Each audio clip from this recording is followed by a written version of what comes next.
bikin sambal udang bakar daun kedondong. Halo, assalamualaikum semuanya. Jadi hari ini kita buat sambal yang nikmatnya luar biasa tapi sederhana aja ya. Jadi bahan utamanya adalah daun kedondong atau kalau daerah kita namanya daun kadundung. Jadi ini tuh khusus daun kedundung yang buahnya nggak dimakan ya. Jadi buahnya tuh asam sekali. Jadi beda sama dengan buah kedondong yang biasanya kalian makan ya. Jadi ini khusus untuk kedondong asam namanya.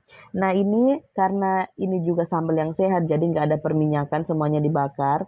Bawang merahnya dibakar, udangnya dibakar, kemudian daunnya pakai yang seger. Kalau misalnya di tempat kalian nggak ada, saya juga nggak bisa menyarankan pakai daun apa, karena memang di sini tuh namanya bahasanya tuh daun rongeceng, jadi kayak daun asam. Jadi khusus untuk cita rasa asamnya berasal dari daun ini.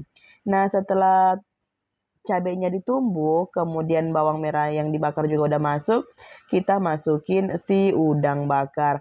Kenapa dibakar? Iya, soalnya cita rasanya beda lagi kalau misalnya digoreng dan lebih enak kalau dibakar. Oke ya, kita lanjut. Setelah itu ditumbuk-tumbuk, kalau misalnya kalian suka halus banget boleh ditumbuk sampai halus. Kalau misalnya mau dikasih ada tekstur-tekstur renyah-renyah crunchy dari kulit-kulitnya nggak apa-apa. Setelah kita tumbuk, kita masukin daun rongecengnya atau daun kedundung asam. Kita bersihin dulu dari tangkai-tangkainya. Jadi di tempat saya tuh daun kadundung atau daun asam kedundung ini ada dua jenis ya, ini yang merah, ada juga yang biasa kebanyakan dipakai itu yang hijau, tapi saya adanya yang merah, jadi saya pakai yang merah.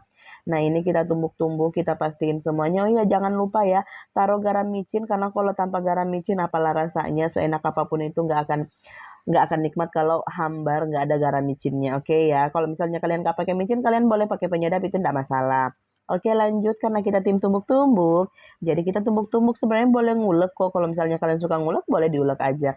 Tapi kita adalah tim tumbuk-tumbuk karena kita memang punyanya tumbukan, bukan ulekan.